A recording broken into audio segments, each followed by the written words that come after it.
Indian union മുസ്ലിം ലീഗിനെ സംബന്ധിച്ചിടത്തോളം വളരെ ദേശീയ തലത്തിൽ നോക്കുമ്പോൾ ചെറിയൊരു പാർട്ടിയായിരിക്കാം. പക്ഷേ മർമ്മപ്രധാനമായ വിഷയങ്ങൾ ഉയർത്തിപ്പിടിച്ച് മർമ്മത്തടിക്കാനുള്ള ശക്തി അതിനുണ്ട് എന്നുള്ള കാര്യത്തിൽ യാതൊരു സംശയമില്ല. പൗരത്വ പ്രശ്നത്തെ ആ ഘട്ടത്തിൽ സുപ്രീം കോടതിയിൽ നല്ല ഫലപ്രദമായ രീതിയിൽ നമ്മൾ കപിൽ സിബലിനെയൊക്കെ ഹാജരാക്കി കേസ് നടത്തിയത് കൊണ്ടാണ് അത്ര പെട്ടെന്ന് കേന്ദ്ര ഗവൺമെന്റിന് പൗരത്വ നിയമവുമായി മുന്നോട്ട് പോകാൻ കഴിയാതെ പോയത്.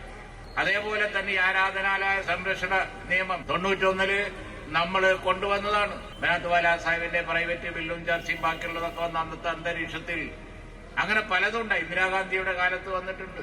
ജനാധിപത്യത്തിൽ ഭരണം തന്നെ വേണം എന്നില്ല. ഭരണമില്ലെങ്കിലും ഫൈറ്റ് ചെയ്ത് നിൽക്കാൻ മതേതര ശക്തികൾക്കാവും. ഇന്ത്യൻ നാഷണൽ കോൺഗ്രസിനും മറ്റു മതേതര ശക്തികൾക്കുമാവും. അതിന് ഏറ്റവും